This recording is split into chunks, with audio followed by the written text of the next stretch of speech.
Good morning, नमस्कार। स्वागत है आपका हमारे चैनल जीएस स्टडी 94 में। और दोस्तों मैं यश। तो दोस्तों आप लोगों की कमेंट के लिए थैंक यू सो मच। आप लोगों के कमेंट से हमें भी ऊर्जा मिलती है, प्रोत्साहन मिलता है, एक फीडबैक के तौर पे भी हम देखते हैं। तो बहुत बहुत धन्यवाद। तो दोस्तों बीच में वीडियो न बनने पाने के कारण आज मैं पूरी कोशिश करूँगा सारी वीडियो को कवर कर लूँ, आज ही बनाकर अपलोड कर दूँ। ठीक है, कहीं बाहर चला गया था। तो आज हम बात करेंगे एक नए विषय पर जो पिछले कई दिनों से उसकी प्राइवेसी के बारे में बात चल रही थी। किस प्रकार से उसको कुछ लोगों की जो सोच है कि किसी खास पार्टी, खास व्यक्ति के प्रति उसका लगाव है, जिस वजह से अन्य राजनीतिक पार्टियों को प्रिविलेज नहीं दिया जाता। ऐसा कई सारी राजनीतिक पार्टियों का आरोप है। आप देख सकते हैं राहुल गांधी जी ने कुछ दिन पहले जो आरोप लगाया था फेसबुक के ऊपर कि बीजेपी के जितने भी फेसबुक पेज होते हैं या फिर जो ग्रुप्स हैं, वो सारे ग्रुप्स अभी भी विद्यमान हैं, जो विद्यमान नहीं होना चाहिए, क्योंकि उस पर जो है काफ़ी वायलेंट कंटेंट डाले गए हैं। पर दोस्तों वहीं एक तरफ उन्होंने कहा कि जितने भी कांग्रेस के ग्रुप थे, तकरीबन लाखों की संख्या में, करोड़ों की संख्या में, वो सारे ग्रुप्स लगभग हटा दिए गए हैं कि जबकि उसमें किसी प्रकार का वायलेंट कंटेंट नहीं था, किसी प्रकार का हरासमेंट की चीज़ें वीडियो नहीं थी, फिर भी हटा दिया गया। तो ये जो दोहरी नीति है डिजिटल मीडिया के द्वारा की जा रही है, वो बेहद कह सकते हैं चिंता का विषय। इस तरह के आरोप लगाए गए थे राहुल गांधी जी के द्वारा। तो हमारे देश में कुछ ऐसे लोग भी हैं जो राहुल गांधी जी को सीरियस नहीं लेते हैं। सीरियस न लेने का कारण आप देख सकते हैं कि आए दिन एक नया आरोप प्रत्यारोप का सिलसिला वो लेकर चलते हैं अपने साथ। इस वजह से दोस्तों कुछ लोग उन्हें प्राथमिकता नहीं देते हैं। चलिए अब आगे चलते हैं। बीते दिनों अमेरिकी अखबार द वॉल स्ट्रीट जर्नल द्वारा फेसबुक और देश में सत्तारूढ़ भाजपा नेताओं के बीच कथित मिलीभगत को लेकर छपी एक रिपोर्ट ने सियासी बवंडर खड़ा कर दिया। इससे विपक्षी दलों को बैठे बिठाए एक मुद्दा मिल गया कि भाजपा नेताओं की गलतियों पर फेसबुक जानबूझकर पर्दा डालती है ताकि उसका कारोबार सही सलामत रहे। सूचना प्रौद्योगिकी संबंधी संसदीय समिति के प्रमुख और वरिष्ठ कांग्रेस नेता शशि थरूर ने तो इस मामले में फेसबुक को तलब करने तक की मांग रखी।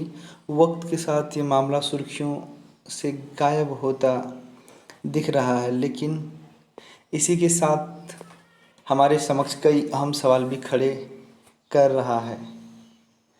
फेसबुक जैसे सोशल मीडिया माध्यम पर पहले भी राजनीतिक प्रक्रिया को प्रभावित करने के आरोप लगते रहे हैं। ऐसे आरोपों पर यह दिग्गज कंपनी अपनी तरफ से कदम उठाकर उनका निराकरण करने का दावा भी करती है, पर ऐसे दावों पर सवाल भी उठते रहे हैं। जहां तक फेसबुक वॉल स्ट्रीट जर्नल प्रकरण का सवाल है, तो यह कारोबारी बढ़त बढ़ाने का मामला अधिक लगता है। दुनिया के दो सबसे बड़े बाजारों चीन और भारत में से जहां चीन में इन दोनों ही माध्यमों के लिए आसान नहीं, वहीं वे भारत में अपनी अधिक से अधिक पैठ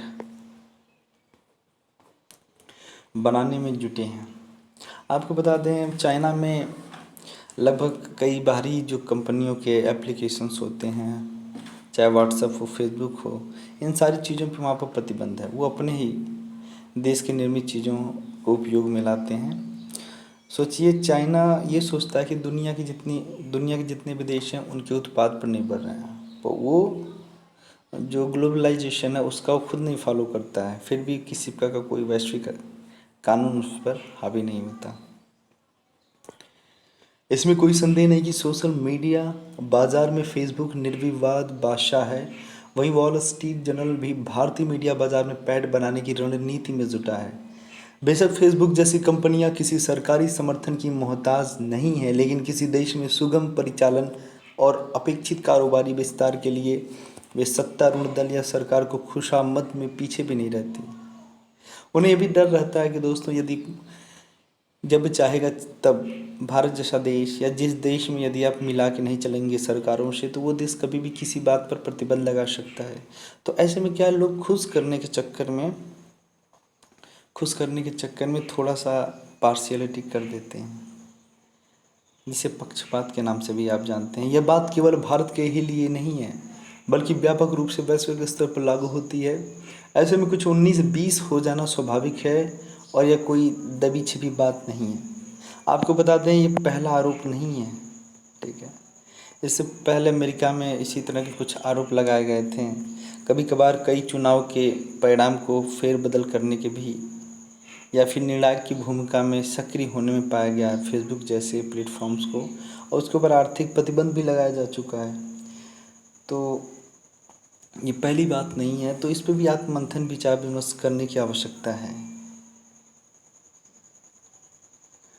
क्योंकि वॉल स्ट्रीट जर्नल भारत में इतना जाना पहचाना नाम नहीं और उसकी पहचान एक वर्ग विशेष तक सीमित है, इसलिए इस मामले पर बखेड़ा खड़ा करके उसकी मंशा भारत में उभार लेते मध्य वर्ग के बीच अपनी पहचान कायम कर अधिक से अधिक ग्राहक बनाने की ही प्रतीत होती है। देश में तमाम मीडिया संस्थानों के साथ जुगलबंदी और डिजिटल प्लेटफॉर्म पर आक्रामक सब्सक्रिप्शन अभियान से यह जाहिर भी होता है। वैसे भी वॉल स्ट्रीट जर्नल के पारंपरिक बाजार में चरम पर पहुंचने और चीन जैसे बड़े बाजारों में सीमित दरवाजे खुले होने से उसके लिए अपने प्रसार के विस्तार में भारत जैसे बाजार ही बसते हैं, जहां अंग्रेजी समझने वाला महत्वाकांक्षी मध्यम वर्ग विद्यमान है। जो भी हो, वॉल स्ट्रीट जर्नल के सवालों को भी हल्के में नहीं लिया जा सकता। हमें गूगल, फेसबुक समूह और ट्विटर जैसे माध्यमों की नकेल कसनी होगी कि ये हमारे आंतरिक मामलों में दखल देकर अपनी मनमानी न कर सकें। चाहे असंभव है, वास्तव में ये माध्यम आज किसी भी देश की सरकार से कहीं अधिक ताकतवर मालूम पड़ते हैं, जो दुनिया भर में लोगों का मानस बनाते हैं। आज आपको बता दें मित्रों, जो डिजिटल प्लेटफॉर्म है, चाहे व्हाट्सअप हो, चाहे फेसबुक हो, चाहे ट्विटर है, तो इसके माध्यम से दोस्तों आप किसी भी देश में अस्थिर सरकार को भी अस्थिर कर सकते हैं। कुछ दिन पहले आपने देखा होगा हैदराबाद में किस तरह से एक छोटे से पोस्ट पर विवाद हो गया। शायद ये हैदराबाद का ही मामला था। तो एक आपत्तिजनक कोई ट्वीट कर दिया था या फिर फेसबुक पे कुछ पोस्ट कर दिया था, उस वजह से दोस्तों एक व्यापक स्तर पर एक हिंसा हुई, कई लोग मारे गए। तो सोचिए ये चीज़ें कहाँ से हो रही हैं, ये चीज़ें वहाँ से हो रही हैं। अब इसकी ताकत को आप समझने का प्रयास करिए। तो ऐसे अवांछनीय तत्वों, ऐसे अवांछनीय लोगों के द्वारा यदि इस तरह का घृणित और असामाजिक कार्य करने का बढ़ावा दिया जा रहा है कुछ लोगों के द्वारा, तो ऐसे लोगों को ब्लॉक कर देना चाहिए, ठीक है। ऐसे चीज़ों का निगरानी करना चाहिए। आपने देखा होगा कुछ दिन पहले एक क्रिश्चियन आदमी था जिसने आपकी ऑस्ट्रेलिया का शायद ये बात है, ऑस्ट्रेलिया न्यूजीलैंड में 2 मस्जिदों में घुसकर ताबड़तोड़ उसने गोली चलाई। और ये पूरा जो वाक़या जो था, जो घटना था, लाइव चल रहा था फेसबुक पे, और खुलेआम वो घुस रहा है मस्जिदों में, उसके बाद वहाँ पे वो गोली चला रहा है। तो ये जब वो ऑनलाइन रहा तो इस बात को उसको खबर करनी चाहिए थी फेसबुक को, और दूसरी बात ऐसे कंटेंट को ब्लॉक कर देना चाहिए। तो कैसे उसने स्वीकृति दे दी, इस पे तमाम तरह के विवाद हुए थे, पर क्या करेंगे।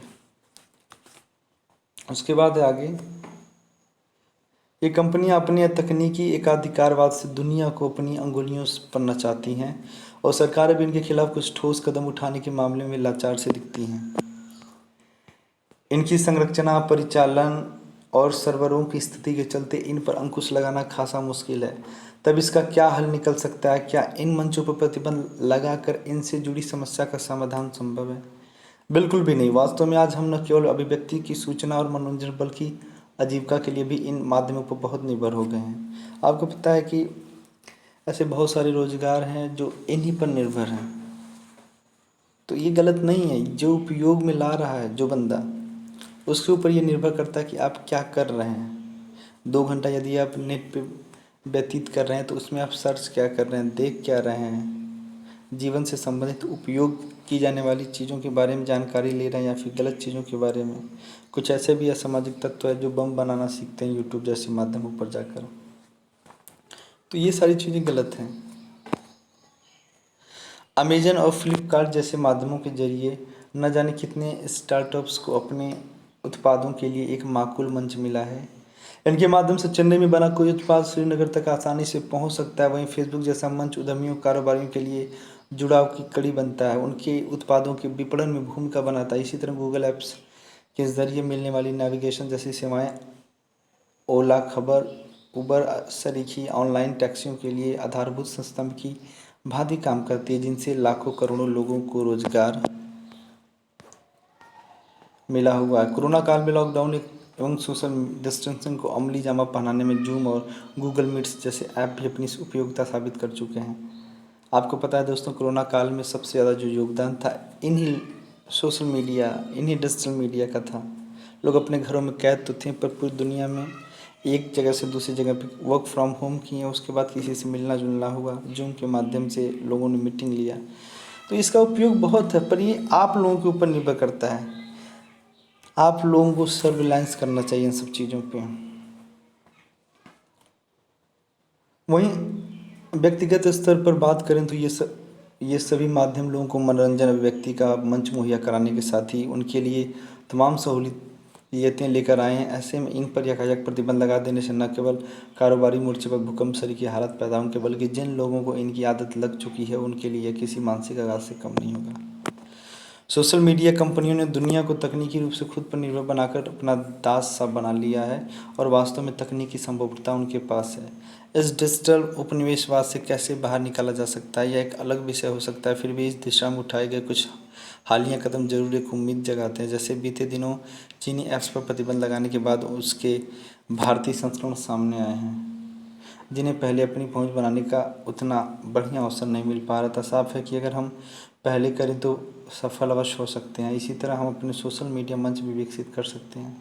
कम से कम इस मामले में तो चीन से कुछ सीख ली जा सकती है, तब विदेशी कंपनियां हमारे आंतरिक मामलों में दखल अंदाजी नहीं कर सकेंगी। वहीं देसी कंपनियों द्वारा प्रक्रियाओं को प्रभावित करने पर उसका जवाबदेही भी सुनिश्चित की जा सकेगी।